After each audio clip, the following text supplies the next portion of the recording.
le renouvellement urbain a mis beaucoup de temps à se mettre en mouvement. On est aujourd'hui qu'à peu près à la moitié du programme. Et en tout cas, le gros des financements reste devant nous, puisque vous savez que le pic va être cette année. Alors, ça veut dire quand même qu'on est, malgré tout, la moitié du programme permet de regarder un peu avec recul les choses. Premièrement, les gens qui ont été relogés, les gens qui habitent dans ces quartiers trouvent très positif le travail de requalification qui y a été engagé. Le cadre de vie est souvent bien meilleur, l'habitat de meilleure qualité. Globalement, les gens sont satisfaits. Néanmoins, il y a un certain nombre de points qui nous paraissent devoir être améliorés dans ce PNRU. C'est d'abord que dans certains cas, les démolitions étaient excessives et les gens ont eu l'impression qu'on poussait à la démolition.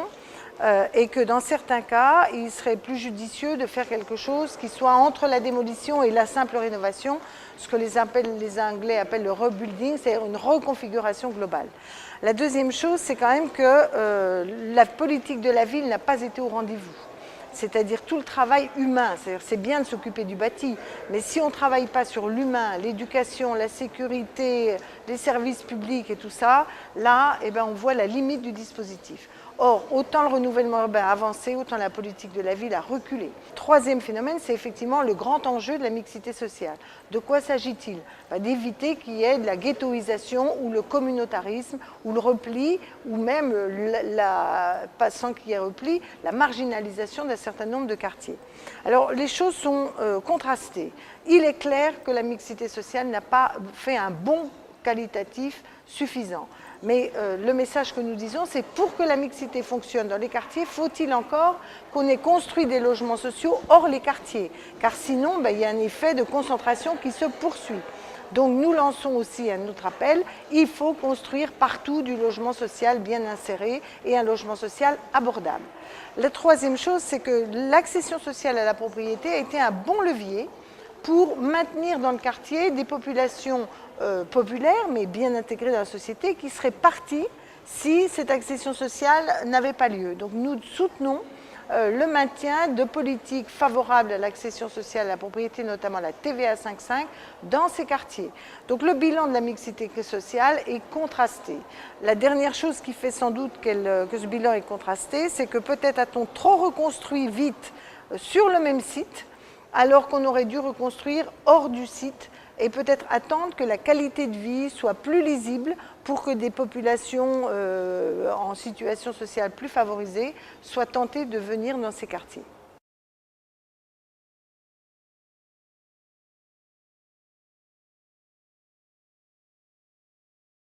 Alors, nous sommes très inquiets du fait que l'État se soit désengagé depuis 2007.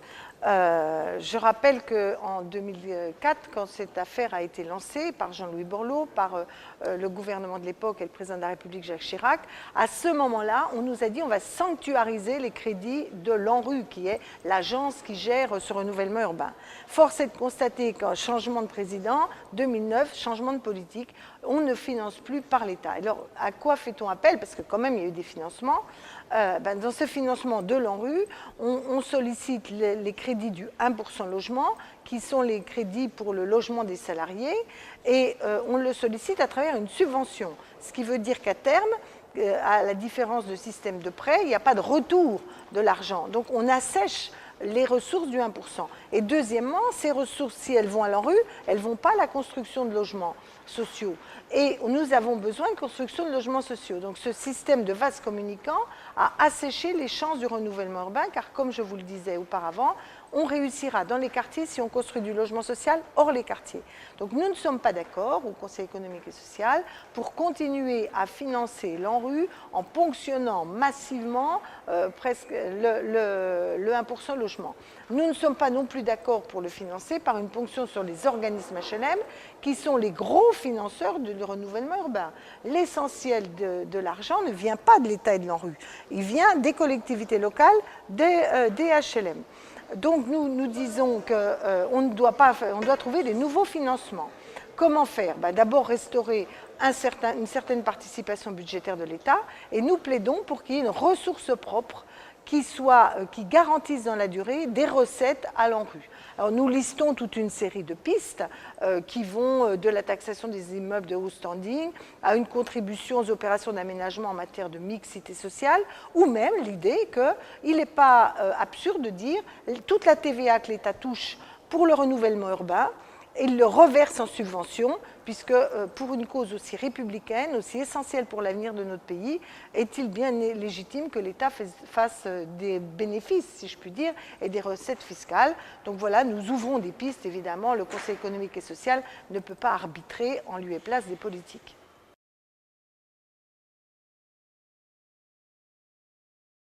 Alors oui, il faut un PNRU 2, comme on dit dans le jargon, c'est-à-dire une deuxième salve de ce renouvellement urbain. Pourquoi? Je prends un exemple, nous avons été à Clichy. Clichy-Montfermeil, tout le monde connaît. Il y a quelques quartiers de Clichy qui font l'objet du renouvellement urbain. Mais si vous avez d'un côté un quartier de la rue qui fait partie du renouvellement urbain, on ne peut pas tout faire d'un coup, les gens comprennent, mais qu'on s'arrête et que la deuxième partie n'est pas faite, c'est l'ensemble qui ne marchera pas. Et les efforts qu'on aura fait d'un côté seront annihilés progressivement par l'autre. Et puis, il ne faut pas faire ce qu'on appelle du stop and go, c'est-à-dire des effets d'arrêt successifs. Il faut qu'il y ait une continuité pour qu'il y ait la crédibilité pour les habitants des quartiers et les autres sur le fait qu'effectivement, notre République redonne à ces quartiers, à ces villes, toute leur place, toute leur qualité de vie. Donc, nous plaidons pour un PNRU 2, ce qui, par ailleurs, financièrement est possible, puisque le pic financier de la première étape arrive en 2012-2013. Il y aura une décrue des exigences financières ensuite, ce qui permet, dans ce laps de temps, de préparer un nouveau programme qui montera en puissance et prendra le relais du premier. Donc nous plaidons beaucoup sur l'urgence de ça en disant, au fond, sur 10 années, il faudrait que l'État mette 1 milliard d'euros sur la table pour le renouvellement urbain pendant 10 ans. 1 milliard d'euros, ça veut dire aussi des nouveaux financements que nous avons évoqués. Alors, quelles inflexions ?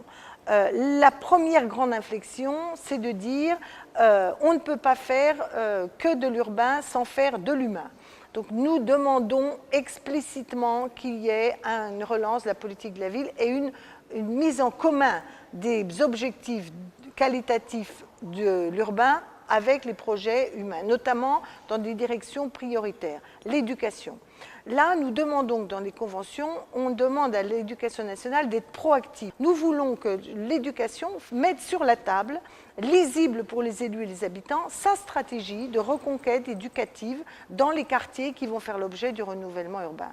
Nous demandons aux organismes de transport, les structures organisatrices de transport, de dire voilà, on fait une enquête auprès des habitants de ces quartiers, voilà leurs besoins de transport, voilà comment nous allons y répondre et voilà comment on complète, par exemple, le Grand Paris en termes de désenclavement des quartiers et de tous les quartiers, pas de quelques-uns seulement, des quartiers touchés par le renouvellement urbain.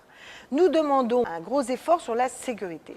Il y a une vingtaine de quartiers où l'état d'insécurité, de mal-vivre collectif rend tout à fait, tue les efforts qu'on fait en matière de renouvellement urbain. Nous disons qu'il faut un pilotage nouveau, non seulement le retour de la police de proximité, mais un pilotage nouveau de la question de la sécurité et de la prévention, en associant la police, la justice, la commune, voire les bailleurs sociaux, voire les associations, avec un travail, si je puis dire, quotidien ou préserré pour faire reculer la délinquance dans des quartiers où la tension est devenue insupportable. C'est une vingtaine de quartiers. Donc vous voyez, et ça c'est le premier volet. Le lien avec les autres politiques, politique de la ville, politique publique, services publics doivent être là. C'est pas normal qu'à Clichy, il n'y ait pas de pôle emploi. Je prends cet exemple. Franchement, s'il y a un endroit où on doit mettre pôle emploi, c'est bien dans les quartiers. Puis le deuxième grand volet, c'est tout ce qui est vision large du territoire et développement durable. Vision large du territoire, c'est que dans l'urgence, on a fait des projets pour les quartiers.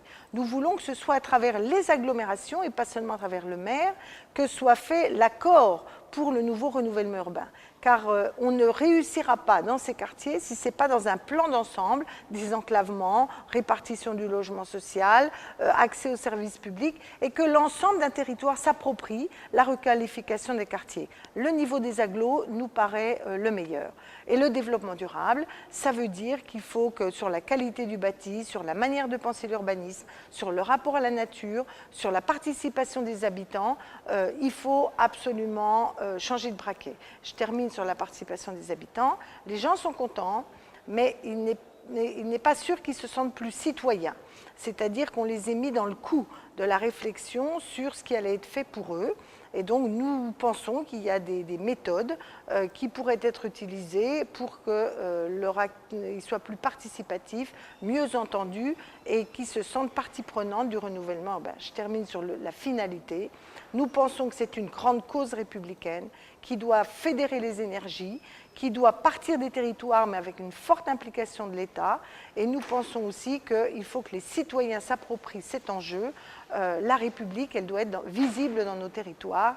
Ni ghetto, ni marginalisation, ni repli, ni inégalité. C'est un beau défi pour le XXIe siècle.